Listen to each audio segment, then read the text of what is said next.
పల్నాడు ప్రాంత వాసుల దశాబ్దాల నాటి కళ నెరవేరబోతోంది. నాగార్జున సాగర్ ప్రాజెక్టు సమీపంలో ఎయిర్పోర్ట్ నిర్మాణంపై ప్రభుత్వం దృష్టి సారించింది. భూసేకరణ ప్రక్రియ ప్రారంభం కావడంతో పల్నాడు ప్రాంత ప్రజల్లో ఆనందం వ్యక్తమవుతోంది. ఎయిర్పోర్ట్ నిర్మాణంతో సాగర్ ప్రాంత పర్యాటకంగా అభివృద్ధి చెందుతుందని స్థానికులు ఆశాభావం వ్యక్తం చేస్తున్న అంశంపై ఏబిఎన్ స్పాట్లైట్.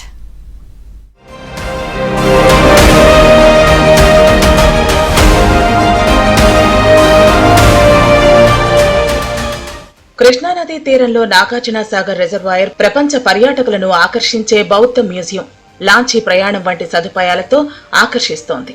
దీనికి తోడు ఎయిర్పోర్టు నిర్మాణం మరింత దోహదపడనుంది. ఎంతో కాలం నుంచి పర్యాటకులు ఎదురుచూస్తున్న ఎయిర్ బస్ త్వరలో నాగార్జున సాగర్ వద్ద దిగనుంది. ఇప్పటికే భూసేకరణ వేగవంతంగా సాగుతోంది.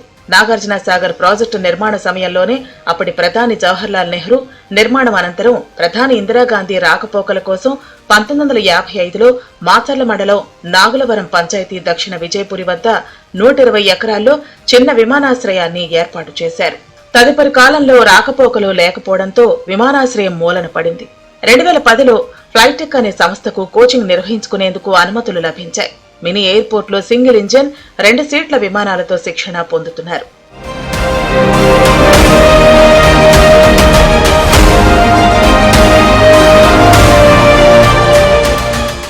కూటమి ప్రభుత్వం ఏర్పడ్డాక ఆంధ్రప్రదేశ్లో 7 విమానాశ్రయాలను అభివృద్ధి చేయాలని సంకల్పించింది.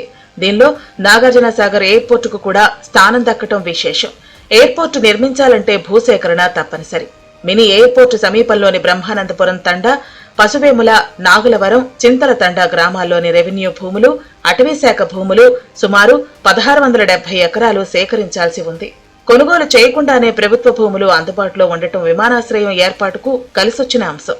ఇందులో భాగంగా పల్నాడు జిల్లా కలెక్టర్ అరుణ్ బాబు మినీ ఎయిర్పోర్టు పరిసరాలను పరిశీలించారు.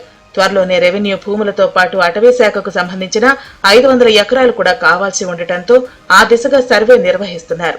త్వరలోనే భూసేకరణ ఓ కొలిక్కి వచ్చే అవకాశం ఉంది.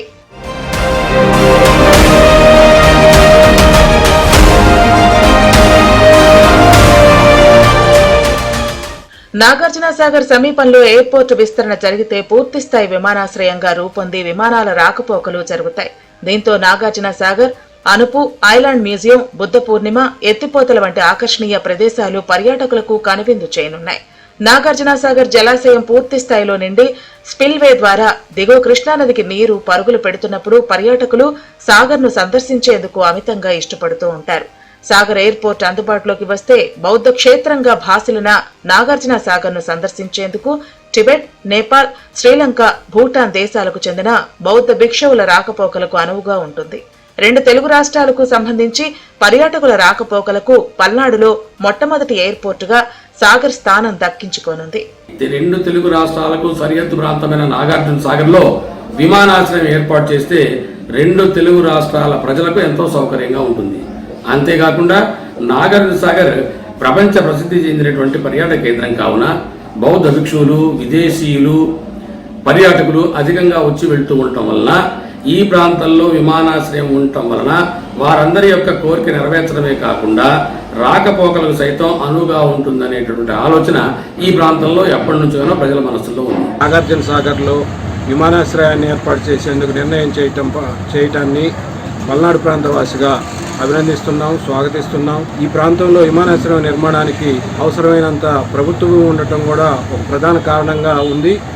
ఇక్కడ ఈ ప్రాంతంలో విమానాశ్రయం పూర్తయితే ఈ దేశంలోని ఇతర ప్రాంతాలతో పాటు విదేశాల నుంచి వచ్చేటువంటి కూడా పర్యాటకులకి అవకాశంగా ఉంటుంది. ఈ కనెక్టివిటీ వలన, ఈ పారిశ్రామికీకరణ వలన ఈ ప్రాంతంలో యువతకి ఉద్యోగ ఉపాధి అవకాశాలు మెండుగా లభిస్తాయని చెప్పి ఆశిస్తున్నాం. దశాబ్దాల పల్నాటి వాసుల కలగా ఉన్న సాగర్ ఎయిర్పోర్టు ఏర్పాటుకు బేచం పట్టంతో నిర్మాణ పనులు త్వరగా పూర్తి చేయాలని స్థానికులు కోరుతున్నారు.